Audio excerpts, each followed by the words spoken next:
کوئی شخص دنیا کے اندر سکون نہیں خرید سکتا، سکون کے اسباب خریدتا ہے بس، مگر اس کے اندر سکون رکھنے والی ذات اللہ کی ذات ہے۔ نمرود، پوری دنیا کے جو لوگ بادشاہ بنے، 2 مسلمانوں میں سے ہیں اور 2 کفار میں سے ہیں، ان میں سے ایک نمرود بھی ہے، مگر پوری دنیا کا بادشاہ ہونے کے باوجود اس کے پاس سکون نہیں تھا۔ فرعون، مملکت کے اوپر اس کی رئیسیت تھی مگر سکون نہیں تھا۔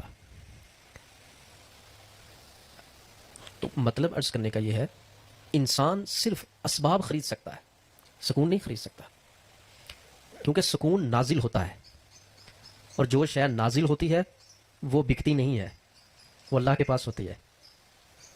اللہ تعالیٰ نے قرآن پاک میں بھی سکینہ کے ساتھ نزول کا لفظ فرمایا ہے۔ سکون نازل ہوتا ہے، اوپر سے نیچے اترتا ہے۔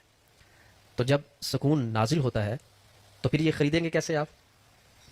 آج کے بعد اس بات کو طے کر کے جائیے گا، آپ جو کچھ بھی خرید رہے ہیں، آپ یہ مت سمجھیں کہ میں سکون خرید رہا ہوں۔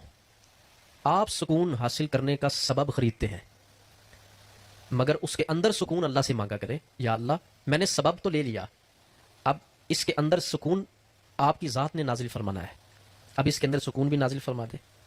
لوگ اولاد مانگتے ہیں، جن کے پاس ہے وہ اس کے ہونے پر تکلیف میں، اور جن کے پاس نہیں ہے وہ نہ ہونے کی وجہ سے تکلیف میں۔ تو اگر ہونا ہی سب سے بڑی بات تھی تو پھر ہونے پر پریشان کیوں ہے؟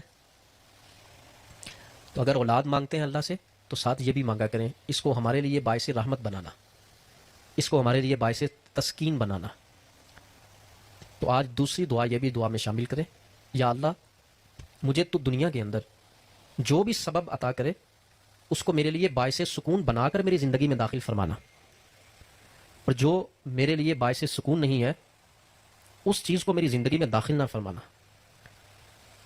انسان کتنا کچھ مانگ رہا ہوتا ہے، آپ جتنے لوگ بیٹھے ہیں، میں بھی آپ کے اندر شامل ہوں، ہمارے دل کے اندر کتنی خواہشات ہیں، یہ فلاں خواہش میری مکمل ہو جائے تو میرے کو سکون مل جائے گا، لیکن یہ بات آپ نہیں جانتے، اس چیز کے آنے پر آپ کے لیے سکون ہوگا یا پہلے والا موجود بھی ختم ہو جائے گا۔